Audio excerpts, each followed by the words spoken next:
மாட்டிக்கிட்ட கார்த்திக் வந்துட்டு நம்மளோட பில் கலெக்டரை வந்துட்டு காப்பாத்துறாங்க. நம்ம ரம்யா தான் கமிஷனராக இருந்து அவங்க தான் வந்துட்டு அந்த பில்லோட டீட்டெயில்ஸ் எல்லாம் எடுத்துகிட்டு வந்து கொடுத்து கார்த்திக்கை காப்பாற்றி விடுறாங்க. இதனால் சந்தோஷமாக இருக்க. ஒரு பக்கம் அண்ணன் கிட்ட வந்து சேலஞ்ச் பண்ணுறாங்க, இங்கே பார் நானே காப்பாற்றிட்டேன்னு நினச்சி சந்தோஷப்படாதீங்க, என் விஷயத்தில் கண்டி இதுக்கப்புறம் ஏதாவது தலையிட்டீங்க என்னை வேறு மாதிரி பார்ப்பீங்க அப்படின்னு ரம்யா வந்துட்டு தௌலத்தாக பேசுகிறாங்க. ஆனால் அடுத்த பிளானை வந்துட்டு ரெடி பண்ணிடுறாங்க. என்னென்னு பார்த்தீங்கன்னா, கார்த்திக் ஒரு நாள் லீவ் வந்துட்டு கொடுத்துட்டு வந்திருப்பாரு. நான் கொடுக்க மாட்டேன்னு சொல்லியும் என்கிட்ட லீவ் வாங்கிட்டு வந்தார் அப்படின்னு சொல்லிட்டு போயிட்டு சரவணன்கிட்டையும் அவங்க அம்மா கிட்டேயும் சொல்லிட்டு இருக்காங்க ரம்யா.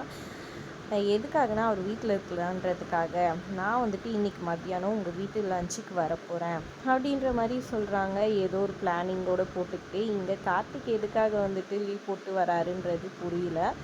ஒரு பக்கம் ரம்யா வந்துட்டு வீட்டுக்கு கிளம்புறாங்க.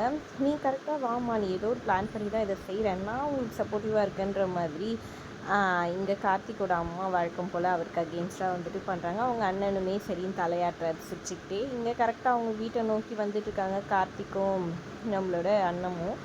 அப்போது ரம்யாவுமே வராங்க. அதை பார்த்தோன்னே ஷாக்காகி நிற்கிறாங்க. என்ன பிளான், அடுத்தது என்ன பண்ணி எல்லாரையும் வந்துட்டு கடுப்பேற்ற போகிறாங்க ரம்யான்றதை பொறுத்திருந்து பார்க்கலாம். வீடியோ பிடிச்சிருந்தா லைக் பண்ணிக்கோங்க. தேங்க்ஸ் ஃபார் வாட்சிங்.